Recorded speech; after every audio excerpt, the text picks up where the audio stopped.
Assalamualaikum warahmatullahi wabarakatuh. Saya Ahmad Afandi, mahasiswa Bumi Putra Kampus Semper. Di sini saya sudah merangkum dari pembelajaran dosen ekonomi moneter. Dan saya sudah ringkas dan saya di sini akan membawakan tema tentang peranan uang dalam perekonomian. Pasar uang sebagaimana pasar-pasar yang lain, pasar juga mempunyai 3 unsur, yakni pasar untuk penawaran, permintaan, dan interaksi. Ketiganya dalam membentuk harga dan jumlah keseimbangan. Penawaran uang ini dalam kehidupan sehari-hari dikenal juga dengan istilah jumlah uang beredar atau JUB. Para pelaku di sisi penawaran adalah lembaga-lembaga yang mempunyai kewenangan untuk menciptakan dan mempengaruhi jumlah uang beredar.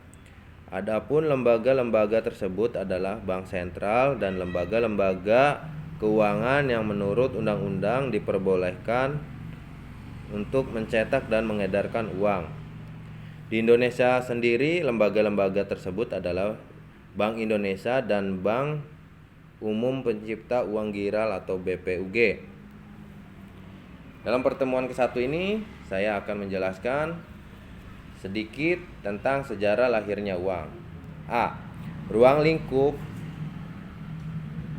ekonomi moneter.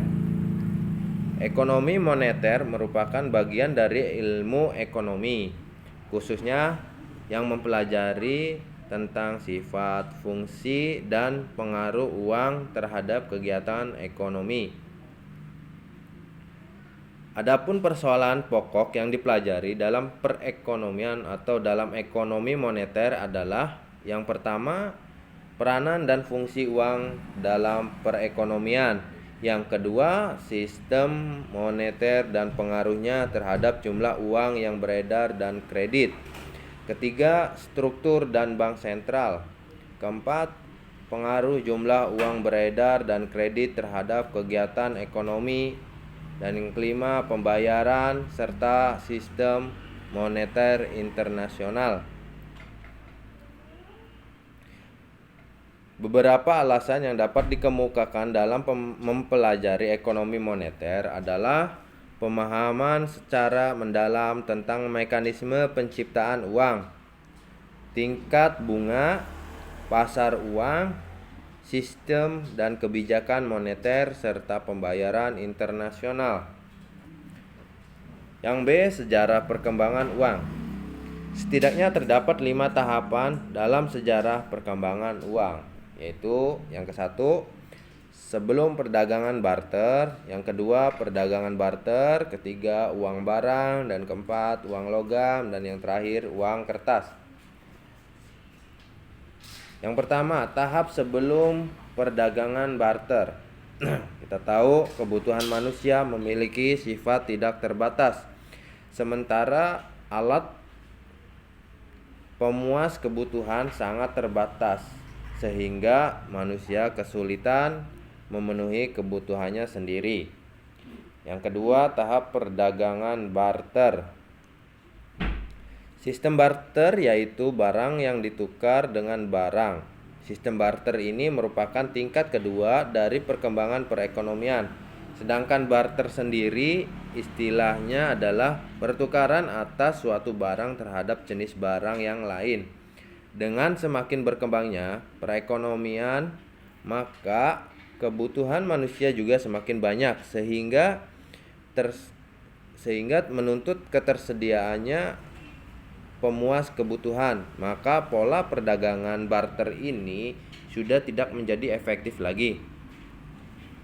Ketiga, tahap uang barang atau commodity money. Benda-benda yang ditetapkan sebagai alat pertukaran itu adalah benda-benda yang diterima oleh umum. Benda-benda yang dipilih bernilai tinggi, sukar diperoleh atau memiliki nilai magis dan mistik, atau benda-benda yang merupakan kebutuhan primer sehari-hari. Misalnya barang yang oleh orang Romawi digunakan sebagai alat tukar maupun sebagai alat pembayaran upah. Yang keempat, tahap uang logam. Uang logam mempunyai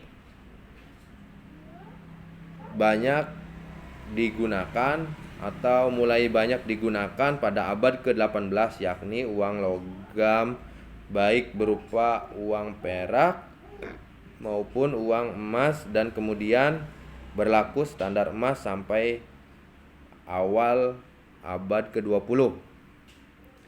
Penggunaan emas dan perak sendiri sebagai bahan uang dalam bentuk koin diciptakan oleh Croesus di Yunani sekitar 546 sampai 560 sebelum Masehi. Dalam sistem ini, nilai uang ditentukan oleh nilai intristik dan jenis uang tersebut.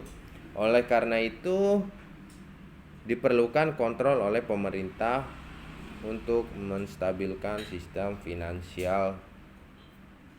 Yang kelima, tahap uang kertas. Dalam sejarah pemakaian uang kertas sebagai bahan pembuat uang, negara Cina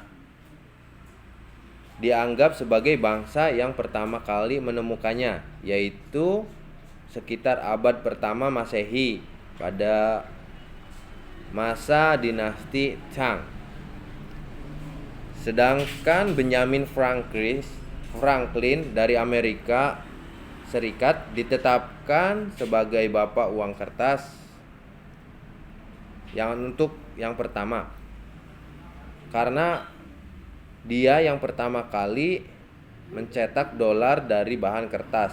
Sehingga tahun 1976 ketergantungan pencetakan uang kertas sudah tidak lagi dihubungkan dengan cadangan emas, tetapi dibiarkan bergulir dan terjun ke pasar besar menghadapi hukum penawaran dan permintaan sebagaimana yang tumbuh dalam hukum ekonomi.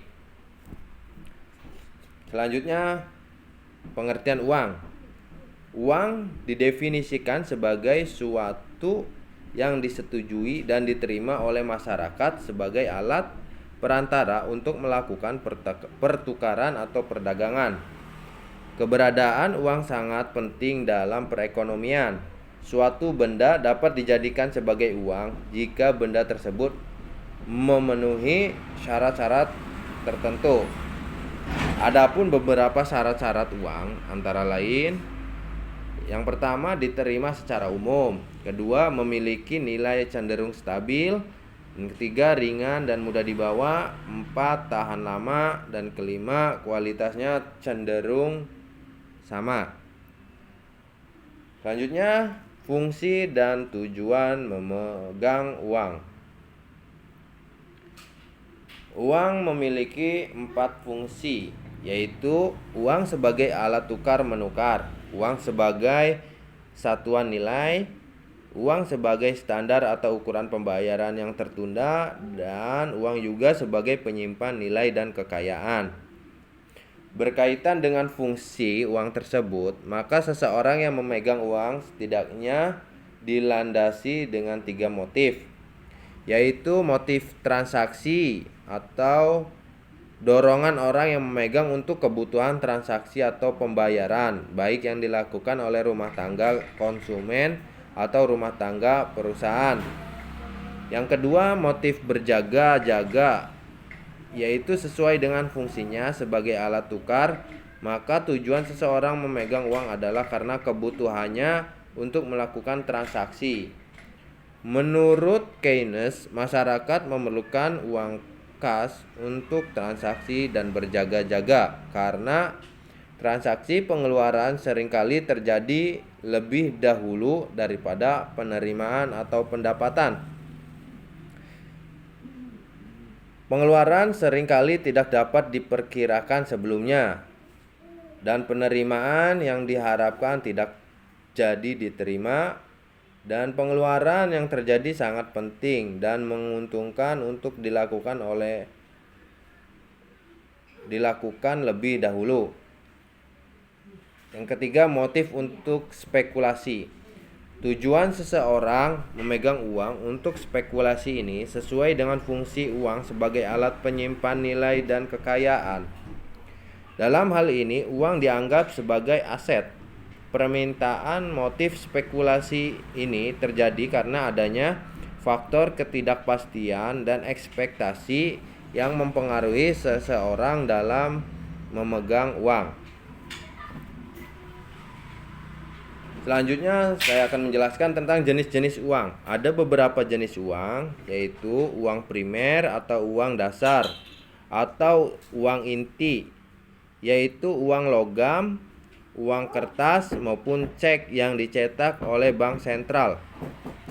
Yang kedua, uang penuh atau full body money. Nilai uang dikatakan sebagai uang penuh apabila nilai tertera di atas uang tersebut sama nilainya dengan bahan yang digunakan. Yang ketiga, uang tanda atau token money, yaitu apabila nilai yang tertera di atas uang lebih tinggi dari nilai bahan yang digunakan untuk membuat uang, atau dengan kata lain nilai nominal lebih besar dari nilai intrinsik uang tersebut. Ada beberapa hal yang perlu diperhatikan mengenai perbedaan antara full bodied money dengan token money, yaitu terletak pada definisinya. Bila token money merupakan mata uang yang nilai materinya jauh di bawah nilai nominalnya, maka full body money adalah mata uang yang nilai materinya sama dengan nilai nominalnya. Yang B, pada masa token money, mata uang dibuat oleh badan-badan yang ditunjuk oleh pemerintah, misalnya bank sentral. Sedangkan pada masa full body money, masyarakat bebas menempa dan melebur mata uang sendiri. Yang C, pada masa full body money, jumlah uang beredar sulit dihitung jumlahnya. Sedangkan pada masa token money, jumlah uang beredar mudah dihitung. Uang kertas, yaitu uang yang terbuat dari kertas dengan gambar dan cap tertentu dan merupakan alat pembayaran yang sah. Menurut penjelasan Undang-Undang Nomor 23 Tahun 1999 tentang Bank Indonesia, yang dimaksud dengan uang kertas adalah uang dalam bentuk lembaran yang terbuat dari bahan kertas atau bahan lainnya yang menyerupai kertas. Yang kelima, uang giral, yaitu uang yang diciptakan oleh bank-bank umum. Uang giral tercipta akibat semakin mendesaknya kebutuhan masyarakat, adanya alat tukar yang lebih mudah, praktis, dan aman. Menurut Undang-Undang Nomor 7 tentang Perbankan tahun 92, definisi uang giral adalah tagihan yang ada di bank umum yang dapat digunakan sewaktu-waktu sebagai alat pembayaran. Yang keenam, uang kuasi atau quasi money. Uang kuasi merupakan bentuk kekayaan yang dianggap cukup liquid dalam waktu dekat, dapat diuangkan di bank. Beberapa contoh uang kuasi antara lain yaitu deposito berjangka atau deposito berjangka, tabungan, dan obligasi pemerintah. Dalam sistem moneter Indonesia, uang kuasi terdiri dari simpanan berjangka dan tabungan penduduk baik dalam rupiah maupun valuta asing. Di sini saya garis kesimpulan. Ekonomi moneter merupakan bagian dari ilmu ekonomi yang khususnya mempelajari tentang sifat, fungsi, dan pengaruh uang terhadap kegiatan ekonomi. Beberapa alasan yang dapat dikemukakan dalam mempelajari ekonomi moneter adalah pemahaman secara mendalam tentang mekanisme penciptaan uang, tingkat bunga, pasar uang, sistem dan kebijakan moneter, serta pembayaran internasional. Ya, itulah penjelasan dari saya. Kurang lebihnya saya mohon maaf. Sekian dan terima kasih. Assalamualaikum warahmatullahi wabarakatuh.